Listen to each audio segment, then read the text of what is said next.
안녕하세요. 반갑습니다. 2022년 7월 13일 수요일 아침입니다. 비가 차분히 이렇게 오고 있어요. 차가 또 좀 많고, 그래서 오늘은 잠깐 이렇게 차에서 커피 한잔 하면서 여러분들에게 최근 이야기도 좀 잠깐 좀 드릴까 하고 이렇게 일부러 좀 차를 세웠습니다. 지금 지식산업센터는 조금은 이제 이전과는 다른 시장으로 분명히 이제 양상으로 가게 됩니다. 이제 이전에는 작년, 재작년까지는 너무 좋았던 시장이었습니다.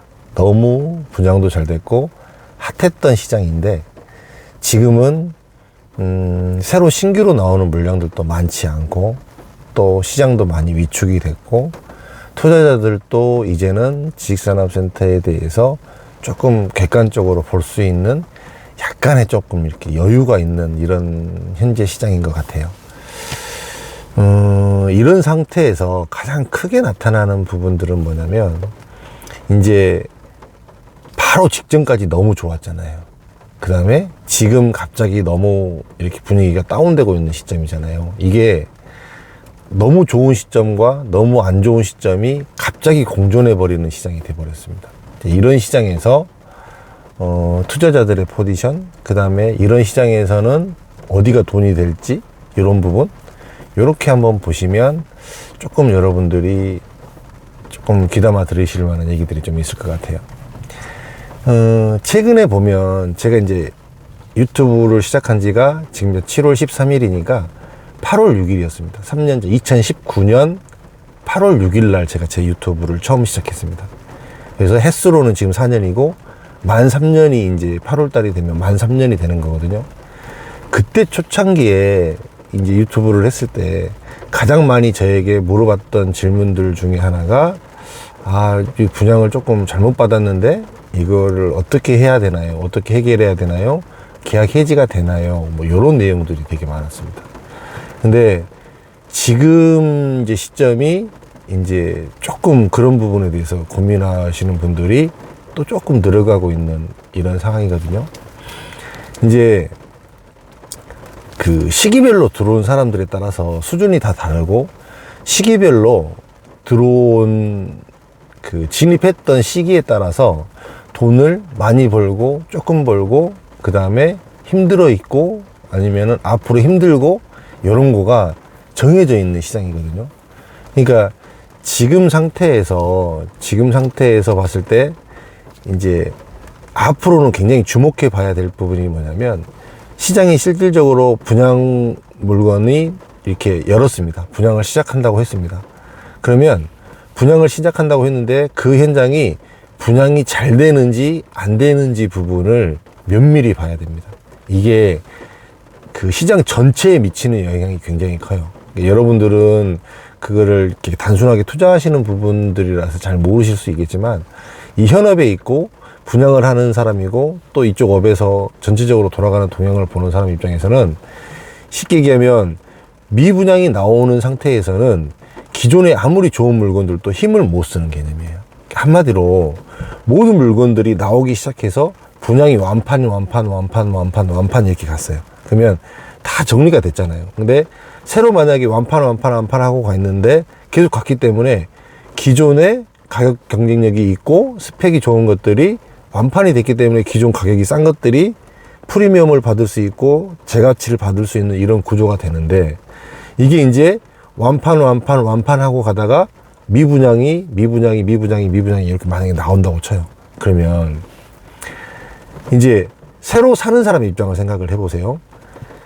기존의 전매 물건을 살지 새로 신규 분양 물건을 살지에 대해서 여러분들을 한번 개인 입장을 한번 생각해 보세요. 여러분들 같으면 저한테 제가 한번 대답을 해볼게요. 만약에 작년에 산 물건인데 평당 프리미엄을 100만 원을 줘야 됩니다. 그거를 현금으로 줘야 돼요. 근데 오늘 산 물건, 올해 분양을 시작하는 물건이 평당 150만 원이 비싸요. 작년 물건보다. 근데 이거는 분양을 받을 수 있어요. 그러면 제가 진입하는 사람 입장에서는 이거를 작년 거 프리미엄을 주고 살까요? 분양을 살까요? 분양을 삽니다. 왜 그러냐면 개인한테 돈을 주고 프리미엄을 붙여서 사는 거가 굉장히 좀 찜찜해요. 그래서 깔끔하게 정리된 분양 물건을 선택을 합니다. 이게 사람들의 보편적인 심리예요. 그렇기 때문에 지금 이제 앞으로 나올 물건들이 미분양이 만약에 나온다고 치면, 그러니까 그거는 투자자들인 여러분들은 모릅니다. 근데 그거를 가장 잘할 수 있는 방법은 뭐냐면, 거기가 계속적으로 광고를 하고 있고, 계속적으로 그 물건을 소개를 하고 있고, 계속적으로 그 물건에 대해서 어필을 하는 사람들이 많다라는 거는 물건이 남았다는 이야기입니다. 그렇게 보시면 돼요. 봐보세요. 되짚어서 지난 시간에 굉장히 인기 있었던 물건들이 분양하기 전까지만 굉장히 많은 어필을 하고 홍보를 하고 사람들의 입에서 회자되다가 분양이 딱 시작하고 뭐 한두 달 지나가고 난 다음에는 아예 소리도 없어져 버리잖아요. 왜 그래요? 그 분양이 다 끝났기 때문에 그런 거거든요. 끝났기 때문에 더 이상 이제 거래 관계나 이런 것들이 없기 때문에 없어질 밖에 없는데, 계속적으로 그 이야기가, 그 현장에 대해서 이야기가 나온다는 거는 분양 물건들이 남아있다라는 이야기입니다. 그러면 여기에서 이제 사는 사람 입장에서는 이제 어떤 부분이 생길 수 있냐면, 어디가 이제 조금 더 경쟁력 있게 살 수 있는 부분이냐면, 그럼 이제 한 가지 더 예를 들게요.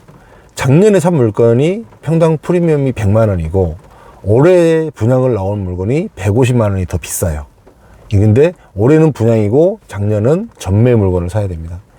근데 작년 물량이 프리미엄이 100만 원을 안 받고 작년 가격 그대로 전매를 나오는 경우가 있고, 올해 가격이 150만 원이 비싼 가격으로 분양이 나오는 경우가 있어요. 이때는 뭘 살 것 같으세요? 이때는 전매를 사죠. 왜 그러냐면 작년 가격으로 내가 진입을 할 수 있기 때문에 전매를 삽니다. 이럴 때는. 근데 지금 시장은 어떤 것 같으세요? 지금 시장은 새로 진입하는 사람 입장에서는 패가 굉장히 좋습니다. 이제 이게 경기도 어렵고 등기를 칠라는 사람들이 불안할 것이고, 금리는 올라갔고, 이 사람들이 이제는 과거에는 프리미엄을 100만 원 받는다 그랬는데 100만 원에 거래가 됐는데 이제는 프리미엄이 50만 원, 40만 원, 30만 원, 20만 원 이렇게 빠질 거야 라고 사려는 사람들이 기다리는 순간, 파는 사람이 이제 단기로 투자해서 들어온 사람들이 초조하고 불안해지기 시작합니다. 이게 시장의 논리예요. 그래서 이 팔려는 사람이, 단기에 팔려는 사람이 이제 움직이기 시작할 때는 이제 우수수수수 물건이 쏟아져 나오기 시작하면 프리미엄이 쑥 빠져버립니다. 이제 이 상황이 만약에 되면 사는 사람도 안 삽니다. 이 상황이 되면 더 떨어질 거라고 생각을 하기 때문에. 그게 세상의 심리예요, 모두 다. 이제 지금 시장이 참 이렇게 변수가 굉장히 많은 시장이고, 앞으로도 조금 전망도 추이도 좀 봐야 되는 시장인데, 신규로 나오는 물량들은 분명히 적습니다. 신규로 나오는 물량들은 기존에 분양했던 것보다 가격이 절대적으로 낮게 나올 수가 없습니다. 지금 공사비가 장난이, 여러분들 이제 일반적으로 사시고 생활하시다 보면 뭐 기름값도 마찬가지고 생필품이라든지 모든 부분에 대해서 아마 사보시면 느끼실 거예요. 음식값부터 시작해서 가격이 어마어마하게 올라갔어요. 하물며 우리가 살아가는 일상의 것들도 이렇게 가격이 올라갔는데, 건축비, 콘크리트, 철근 이런 것들이 안 올라갔을 것 같으세요? 어마어마하게 올라갔습니다. 이게 올라갔고 토지대도 올라갔기 때문에 분양가는 이거보다 낮게 나올 수는 절대로 없습니다. 근데 분양가는 높게 나오지만 이제 거래 자체가 이제 많이 안 되겠죠. 사람들 심리가 많이 위축이 됐습니다. 지금 현재 이 심리가. 근데 이 상황에서 앞으로도 변수가 굉장히 무궁무진하게 많아요. 왜 그러냐면 지난 2년 동안 분양한 물건들이 너무 많았습니다. 너무 많았어요.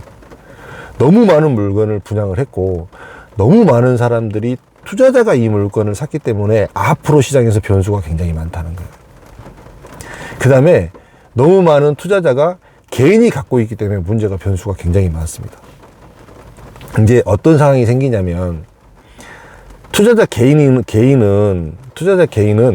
선물처럼요, 분양가가 전체가 100원이면 내가 계약금 10원을 내고 중도금을 무이자 융자를 해준다는 개념으로 인해서 내가 쉽게 얘기하면 입주할 때까지 2년 동안의 그 물건에 대한 권리를 내가 갖고 있는 거잖아요. 그쵸? 그 10%를 내고 2년 동안의 권리를 가지고, 그 권리가 가격이 더 올라가면 그 10%의 권리에 대해서 실질적으로 전체에 대한 권리를 행사를 하기 때문에 수익이 큰 거죠.